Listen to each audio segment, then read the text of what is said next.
A serial bomber is terrorizing the city of Austin, Texas. On Sunday night, 2 cyclists were injured after setting off what appears to have been a tripwire connected to a bomb. It's the 4th bombing in that city in just 3 weeks. Terry Turchi is a former FBI Deputy Assistant Director of Counterterrorism, and he joins us tonight. Terry, thanks for coming on. So, Thank you, Tucker. Is there, from what we know about these explosions, is there anything that connects them, a theme? Well, I don't think we know of a theme that connects them. Right now, the best information, Tucker, we're going to have is the forensics aspect of them. That's what's going to help us, at least in these initial days, to try to put all of this together, because the people at the lab, ATF lab, the police lab, the FBI's lab, are going to be able to look at every little aspect of crime debris, of things found at crime scenes, and everything from switches in bombs to the explosive main charges to the way the containment vessels were designed.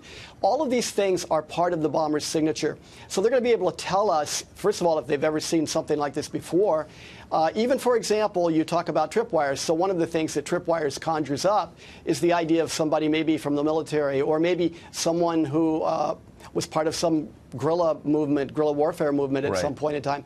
They can go back and make some educated guesses of the person's skills and talents and where they picked them up from looking at the way the bomb was assembled, and then we go from there. But you just can't underestimate, particularly now that we've only had, and I say only, it's very sad and tragic, but that's not a lot of bombings to be able to tell a lot yet, although the lab can tell a great deal from the forensics. Huh. So there was early speculation, reckless speculation by the press that these were racially motivated, which obviously would be the last thing this country needs. Now it looks like the victims were black, white, Hispanic, so there's no obvious racial pattern here. Again, thank heaven. But can you think, are there other motives that come immediately to mind? Well, I'm glad you asked that, because here's what I learned from Unabomb and from the Olympic bombing, Tucker. Even in leading the task forces there, we tried to stay away from motive. Now, motive is important if you may have a name, but when you're trying to get on the trail to identify a subject, you can absolutely find yourself definitely in the swamp. And think back, just a couple of examples. After the Oklahoma City bombing, all of the uproar and all the crying about the Middle Eastern Arabs, quote, being involved in that turned out to obviously be domestic terrorism. But think about anthrax.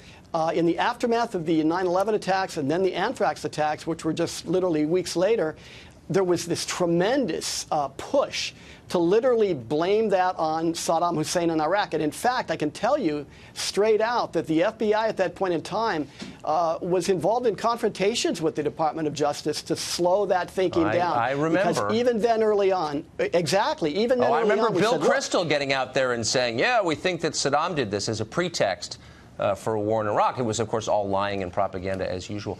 Quickly, these were not sent. Is that correct? These were placed, apparently, outside homes?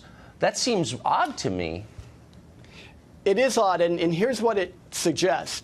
When you go into a residential neighborhood and you walk up on somebody's porch and you place a package, or you go out into another residential neighborhood and you take the time that's required to place and then set and prepare a tripwire bomb to go off, you're really probably familiar, or at least at the very least feel very comfortable in that kind of surrounding. I'll give you a quick example. 2 bombings in 1982 and 1985 at Corey Hall at UC Berkeley as part of the Unabomb series of events. Well, why was that so comfortable for somebody to go into the narrow hallways of Corey Hall twice? Well, as it turns out, Theodore Kaczynski taught math at the building right around the corner. Right. So those are the kind of things that we can learn from the past, and hopefully those are the kind of things we can apply to these kinds of situations now, because right now, even though it does appear very random and very tough, I guarantee you that over time, as they stay with the facts and they separate fact, fiction, and theory, they'll start seeing patterns develop that will be unique and applicable to the person they're looking for, and eventually they'll be able to give the public the right information. And as we know from the history of working together, law enforcement, the media, and the public, all of these things can be brought together and solved. Well, that's what happened with Unabomb, of course. Terry, thank you very much. Good to see you tonight.